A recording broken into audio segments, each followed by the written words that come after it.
Mummy तो काम कर रही है, एक गरीब घर की मम्मी काम करती है, लेकिन क्या होता है वो घर में खाना बनाती है, रोटी बनाती है, लेकिन उसको कोई पेमेंट नहीं देता। तो उसके भी इसके लिए हमारी सरकार ने सोचा है कि आज वो महिला काम कर रही है घर में, तो उसके भी अधिकार के लिए, उसके भी हक के लिए उसको भी कुछ दिया जाए, उसके भी भागीदारी दिया जाए। इसीलिए हमारे कांग्रेस पार्टी का मैनिफेस्टो में महिलाओं के बहुत बड़े रूप से सोचा गया है। नमस्कार, क्रांति की दस्तक डिजिटल मीडिया प्लेटफॉर्म में आपका स्वागत है। अभी हम खड़े हैं यादव चौक गोंदिया में। एक बहुत बड़ी महाविकास अघाड़ी की एक पद यात्रा का आयोजन किया गया था आज, जिसमें नाना पटोले यहाँ के जो कांग्रेस के उम्मीदवार है प्रशांत पटोले जी का नेतृत्व करने आए थे। आइए जानते हैं हम कुछ कार्यकर्ताओं से, महाविकास अघाड़ी के कार्यकर्ताओं से, कि क्या आह्वान किया गया है जनता से और इस 19 अप्रैल को कैसा मतदान होगा, जानते हैं। नमस्कार जी, आप 19 अप्रैल को जो अभी मतदान होने वाला है, क्या आह्वान रहेगा जनता से? 19 तारीख को नाना प्रशांत भाऊ पटोले को जास्त मतदान से उनको विजय करना चाहिए। क्या कहना चाहेंगे आप इस बार? देखो, महिला की सुरक्षा के लिए हम लोग लड़ाई लड़ रहे हैं और आज हमारे प्रशांत भैया 19 तारीख को चुनाव लड़ने जा रहे हैं, जिससे हमें पूरी महिलाओं और युवा वर्ग को ये अपेक्षा है कि हमारी सुरक्षा प्रशांत भैया और कांग्रेस पार्टी द्वारा की जाएगी। क्योंकि जहां देखा जाए कि एक महिला आज कहीं भी सुरक्षित नहीं है, जहां भी जाती है सुरक्षित नहीं है, क्योंकि उसके साथ अभद्र व्यवहार होते जा रहा है। तो महिला वर्ग को ये विश्वास है कि अगर कांग्रेस पार्टी आती है तो महिला सुरक्षित रह पाएगी और युवा वर्ग को रोजगार मिल पाएगा। और आज आपने देखा होगा रैली में कि नाना भाऊ थे, प्रशांत दादा थे, जिसमें सबसे ज्यादा युवा वर्ग और महिला उपस्थित थी। तो इसका यही एक मेन उद्देश्य है कि महिलाओं को पता है कि हम इसी चीज से सुरक्षित रह पाएंगे और युवा वर्ग को पता है कि हमारे हक के लिए आगे कौन लड़ सकता है। क्योंकि एक सुशिक्षित प्रतिनिधि हमारा खड़ा हुआ है और उनसे आगे हमें बहुत सी चीजें सीखने आने के बाद में हमें बहुत सी चीजें प्रोवाइड होंगी।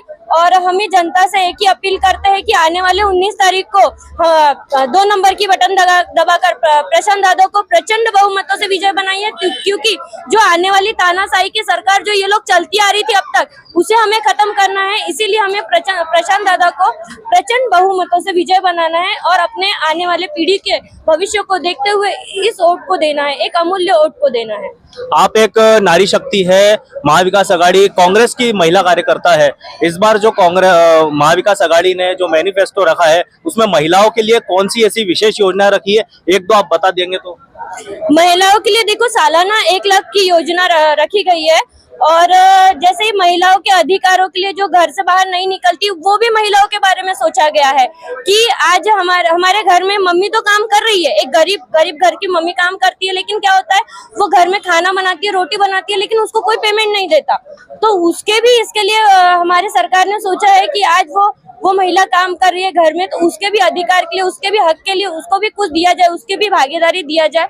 इसीलिए हमारे कांग्रेस पार्टी का मैनिफेस्टो में महिलाओं के बहुत बड़े रूप से सोचा गया है और महिलाओं के लिए बहुत सी योजनाएं भी आने वाली है। ऐसा हम आश्वासन के साथ, मैनिफेस्टो के साथ ऐसा बताना चाहेंगे। क्या रुझान आ सकता है इस बार गोंदिया भंडारा चुनाव में? जीतेगी कांग्रेस प्रचंड बहुमत से? देखो, आप लोगों ने तो ग्राउंड रिपोर्ट देखी है और मैंने भी बहुत सी चीजें एनालाइज की है और सभी जगहों से देखा जा रहा है कि युवा वर्ग, महिला का गढ़, ये सभी चीजें बहुत अच्छे से आगे आ रही है और रुझान जैसा है कि बहुत अच्छा रुझान है। मोदी जी ने इस बार क्या है कि 400 पार कहा है। अगर ईवीएम सेटिंग किए होंगे तो उसके बाद हम कुछ नहीं बोल सकते, लेकिन हमारी पूरी मेहनत है।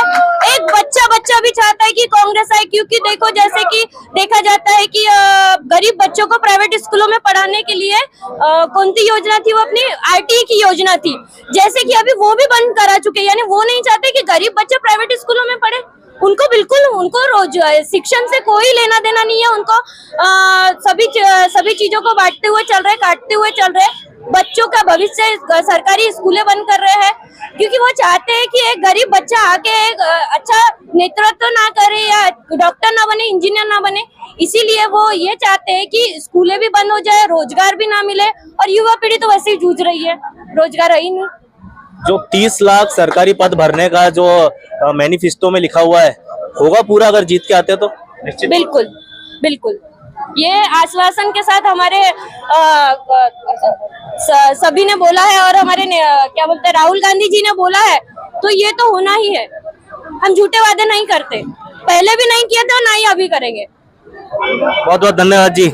नारी शक्ति क्या कहना चाहेगी इस बार? नारी शक्ति यही एक उनको आश्वासन मिला है आगे बढ़ने का, बाहर निकलने का। मोदी के जमाने में नारियां घर में बैठी थी, परेशान हो गई थी, काम करने बाहर निकलती थी, और कांग्रेस के जमाने में नारियां घर में रहती थी। जो परिवार एक इंसान कमाता था, 4 बैठ के खाते थे। आज चारों भी कमाए तो कम यानी उनको पूरता ही नहीं है घर में।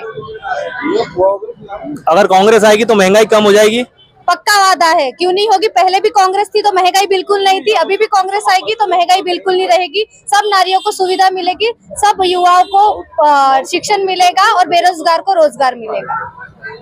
आपने जैसे देखा महिला कार्यकर्ताओं का जबरदस्त जोश है महाविकास आघाड़ी की। बने रहिए हमारे साथ में क्रांति की दस्तक।